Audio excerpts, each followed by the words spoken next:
그 다음에 탄저병인데, 이 탄저병은 앞으로 우리가 사과농사를 지는 동안에는 늘 항상 괴롭힐 수 있는 병입니다. 그런데 이게 매년 똑같이 괴롭히면 괜찮은데 이 연차간의 변동이 굉장히 심합니다. 이거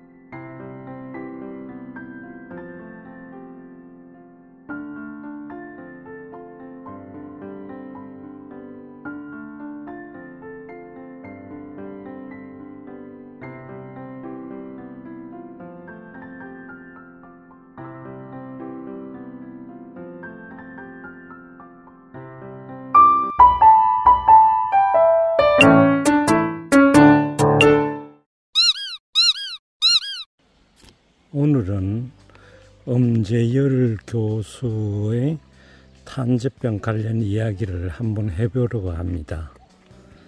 동영상을 올릴 수 없어서 교육받은 것을 100% 이해를 하여 오늘 한번 저의 부사밭에 가서 한번 이야기를 해보겠습니다. 지금 동네에는 작년 수해 공사하느라고 지금 야단법석입니다. 도랑에 돌 같은 것도 다 지금 정리하다 보니까 고기들이 다 살 수 없는 곳이 되었습니다. 농촌도 옛날과 같은 고기들을 잡아먹고 하는 그런 시절이 지난 것 같습니다. 한번 저의 부사밭에 가보겠습니다. 부사밭에 왔습니다.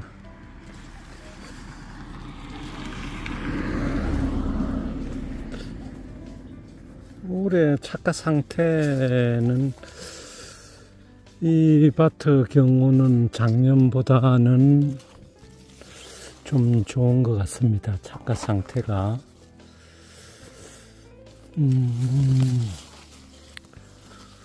오늘 장일 이사장님 한국가수 병해충 예찰센터 장일 이사장님이 그 자료에 의하면 착과 상태가 전국적으로 700가구를 조사를 하였는데 20%는 평년보다, 이 100가구를 예상 들어서 20%는 평년보다 좋다고 하고 60%는 평년과 같다.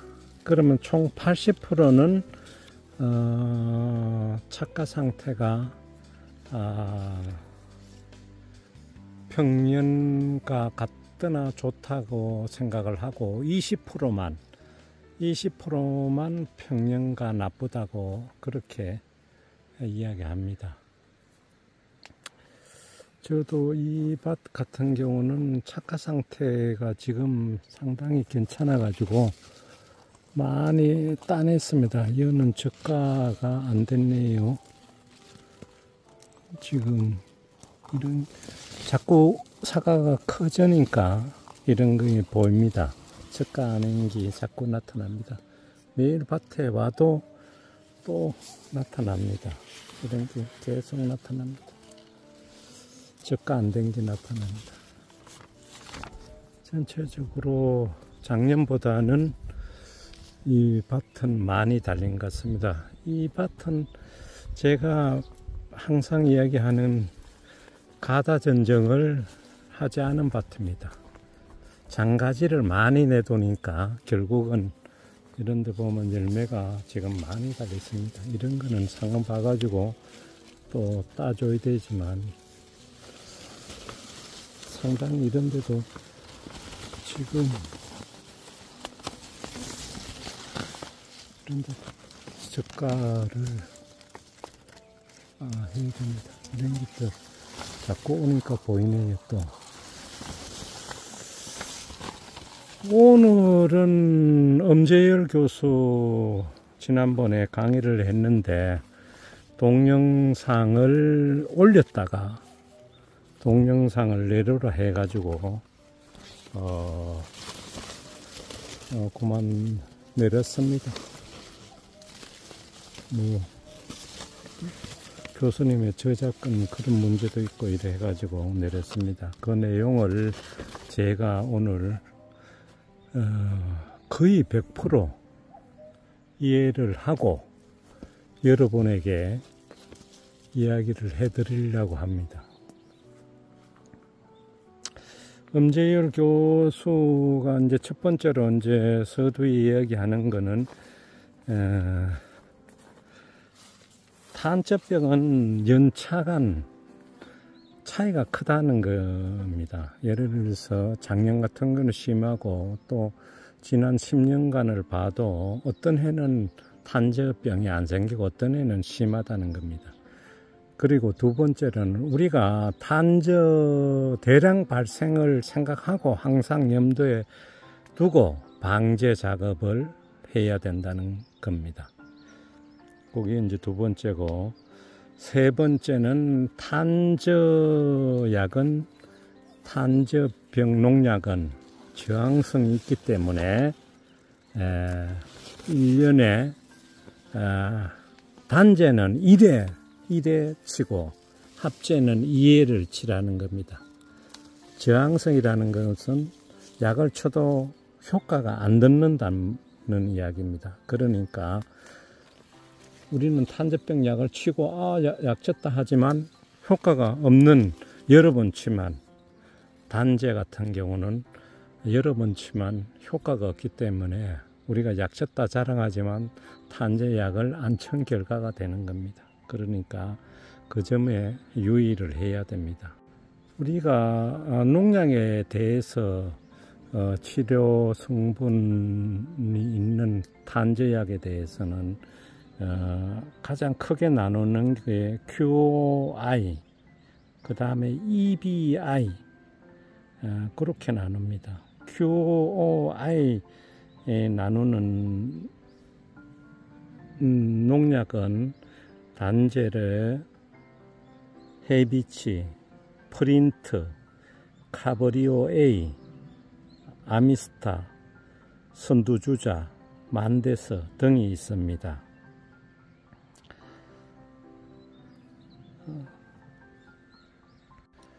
그리고 QOI는 탄저에 효과가 있지만 EBI 계통은 탄저병의 방제 효과가 없답니다. EBI 계통 약은 단제로 실바코, 살림꾼, 프로겐, 아테미 등이 있는데 이런 거는 탄저에는 효과가 없고 갈색무늬병, 겹무늬 썩은 병에는 효과가 좋답니다.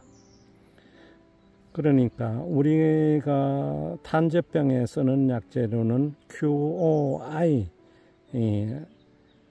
쓰고 헤비치, 프린트, 카버리오, 아미스타, 선두주자 이런 같은 거를 쓰는데 탄저, 갈색무늬병, 겹무늬 썩은 병, 거름병에도 QOI는 효과가 있답니다. 그리고 탄저병 약은 한 90종류가 있답니다. 140개 품목이 있는데 그 중에 가장 으뜸으로 탄저약으로 이야기할 수 있는 것은 다코닐, 캡탄, 후론사이드가 있다고 합니다.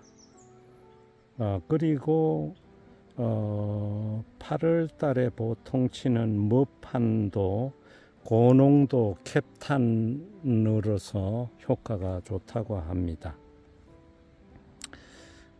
그리고 우리가 밭을 보면 홍로, 후지, 가몽 이런 게 다 섞여 있는데 8월 후지 같은 경우에는 8월 중순에는 EBI 개통을 뿌려줘야 된답니다.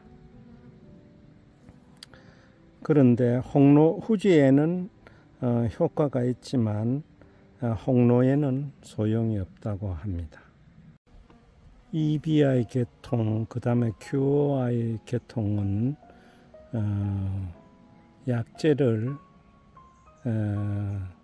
잘못 치면 대량 감염이 일어날 수 있으니까 저항성 때문에 상당히 유의를 해야 된다는 약제라고 이야기를 합니다. 문제 및 약제에 대해서 이야기를 드렸고, 그 다음에 탄저균은 보통 월동을 하는데 사과를 딴 그 마디에서 월동을 많이 한답니다. 이듬해 포자를 만들어서 어린 사과에 감염이 된답니다. 어린 사과에 조그만한 점 같은 것이 생긴답니다. 그거를 엄재영 교수님은 정지형 병반이라고 그렇게 자기가 이름을 지었답니다. 조그만한 점같이 이런 게 있는 고기에 이제 탄저 균이 침입해 가지고 퍼지지 않고 여기에 이제 때를 기다린다는 거죠. 날씨가 이제 요 포자가 퍼지기 좋은 그 시점까지 이제 정지형으로 있다 해가지고 정지형 병반이 있을 때는 예를 들어서 한 나무의 위에 꼭대기에 정지형 병반이 거기 나타나면 한 나무가 다 감염이 되는 것 같이 한 밭이라도 한 나무만 집중적으로 걸리는 이유가 그 정지형 병반이 그 탄저균의 공장이라 할 수 있다는 거죠. 점만 있다가 이제 썩지 않고 있다가 비가 오면 분산되는 포자 공장이라 할 수 있는 거죠. 꼭대기에 있으면 나무 전체가 감염 되는 이유가 특정 나무가 전체 다 걸리는 이유가 그런 이유에서 그렇답니다. 탄저병 차단 핵심은 5월 하순부터 6월 중순 하순까지랍니다. 장일 이사장님 한국가수병해충 예찰센터 그분은 7월 17일 정도 이제 나온다고, 그 정도 7월 발견된다고 하는데 우리는 보통 7월 한 20일경 정도 발견되는 것을 볼 수 있습니다. 탄저균은 잠복기가 있다고 합니다. 우리도 코로나 같은 경우도 잠복기를 뭐 일주일로 잡듯이 잠복기가 있기 때문에 6월 달에는 잠복기가 20일에서 50일 사이고 7월에는 15일에서 30일 사이고 8월은 10일에서 20일. 그러니까 6월 달보다 7월 달이 짧아지고 7월 달보다 8월 달이 더 짧아진답니다. 그러면 탄저병이 발생되면 그 잠복기를 역산을 하면 언제 탄저병이 발생한 것을 알 수 있답니다. 균이. 그러면 그때 약이 무슨 탄저병 약을 쳤는지 확인하면 그 약은 탄저병 약으로서의 우리가 좋은 약인지 확인이 가능하다고 합니다. 5월, 6월, 7월 달에는 단 한 번의 방제 실패는 탄저병 발생과 연결되기 때문에 탄저병 약 사용 시는 많이 유의를 해야 된답니다. 우리가 보통 탄저병이 발생되면 보통 우리 주민들은 이성을 잃는다고 그렇게 표현을 합니다. 그 약 파는 사람들이 치료 효과가 있다 하면서 무슨 약을 권해준다고 합니다. 그렇지만 탄저병약은 치료약이 전 세계에도 없고 우리나라에도 치료약은 없답니다. 단지 감염되지 않은 사과에 대해서 예방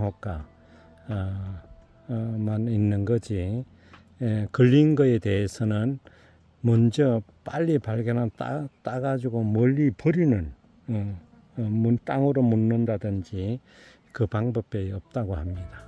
그러니까 우선 탄저가 한 과일에 발견되면 이성을 잃지 말고 탄저 관련 약을 기존 사과에 감염되지 않도록 준비를 하고, 약은 보통 일주일 효능이 지속되니까 3, 4일 안에 추가로 방제하는 일을 하지 말라고 그렇게 말씀하십니다. 그리고 탄저N에 대해서도 이야기를 하시는데, 탄저N은 은을 나노화해서 만든 사정 복합비료랍니다. 그러니까 은은 사람의 몸에도 아주 해롭답니다. 그러니까 복합비료라고, 사정 복합비료로 생각하시고 치시는 것은 치시는데 탄저에는 큰 효과가 없다고 그렇게 말씀하십니다.